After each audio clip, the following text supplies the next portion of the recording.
Welcome to the All Israel News Update for today. We just had one of the hottest days here in Israel this year.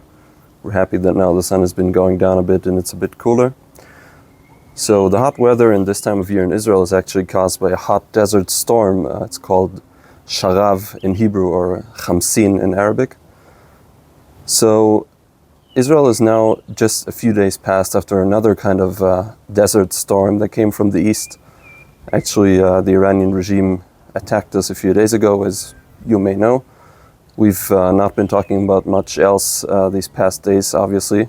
Now, the Iranian regime's attack against Israel revealed how dangerous this regime really is.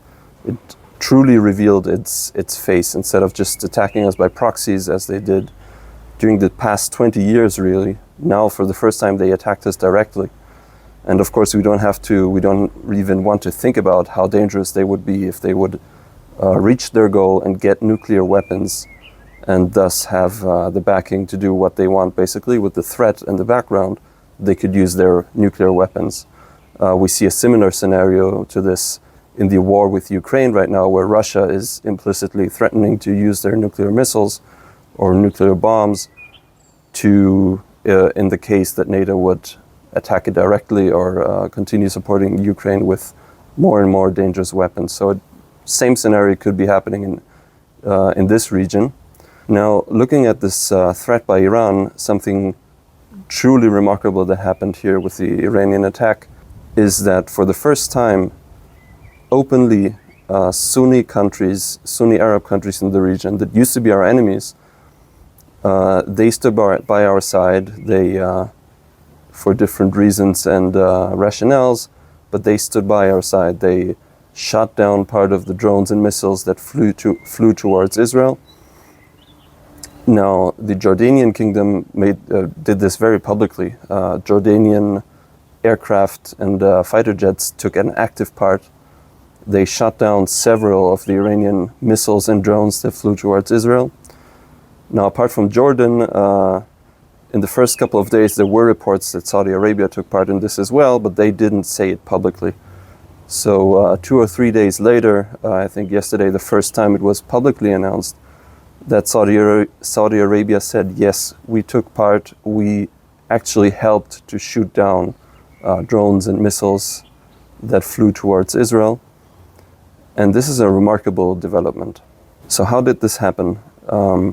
First of all, the United States facilitated this whole operation. There is an alliance that was revealed here for the first time. I went into this in more depth in a piece on our All Israel News website if you want to get into it.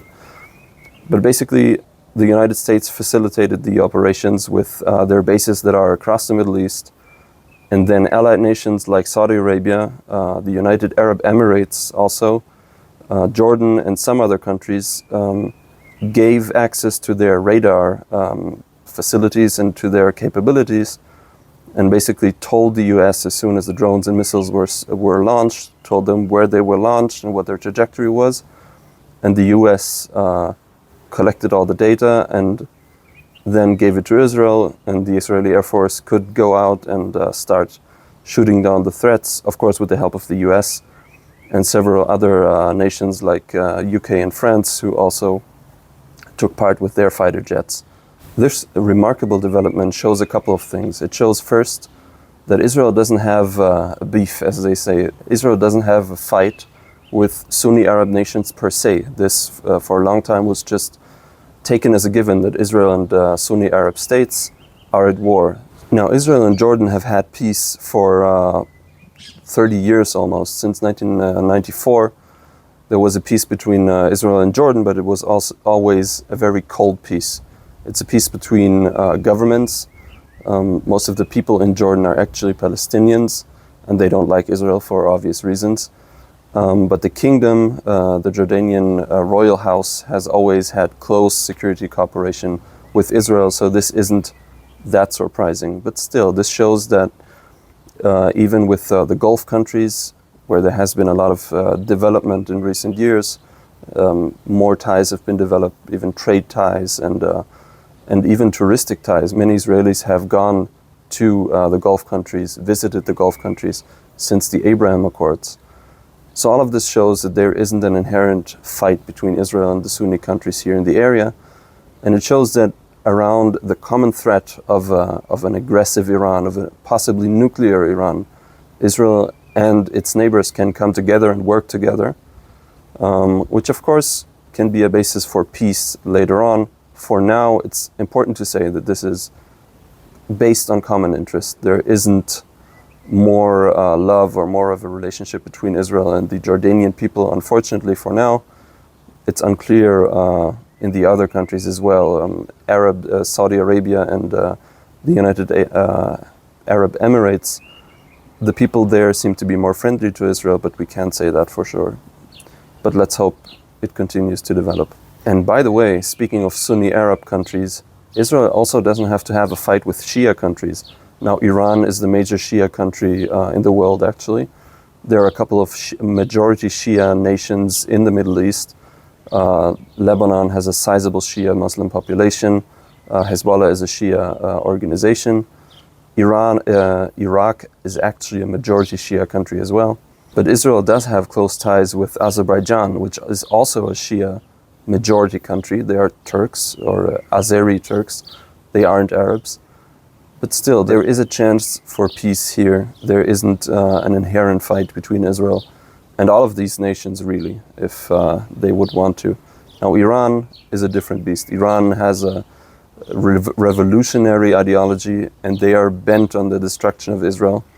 And again, the events of the last weekend showed for the first time publicly to all the world that they want to attack Israel. We don't think they have a reason to attack us. Actually, there's been a lot of talk of this in the media in the past few days here in Israel.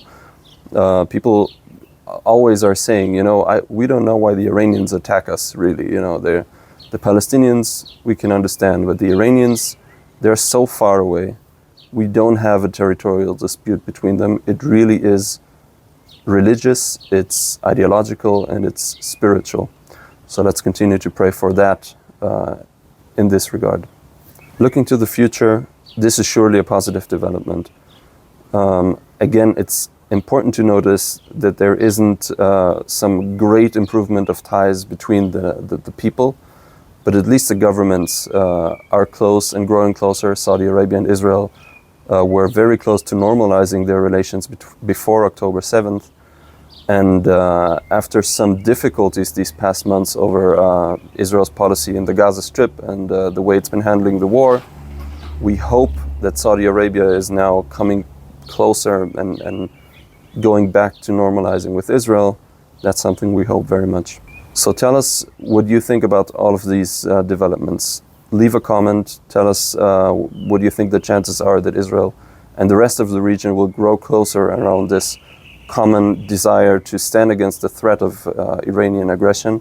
Leave a comment, leave a like if you like this video, and subscribe to All Israel News on YouTube and all the other social media platforms.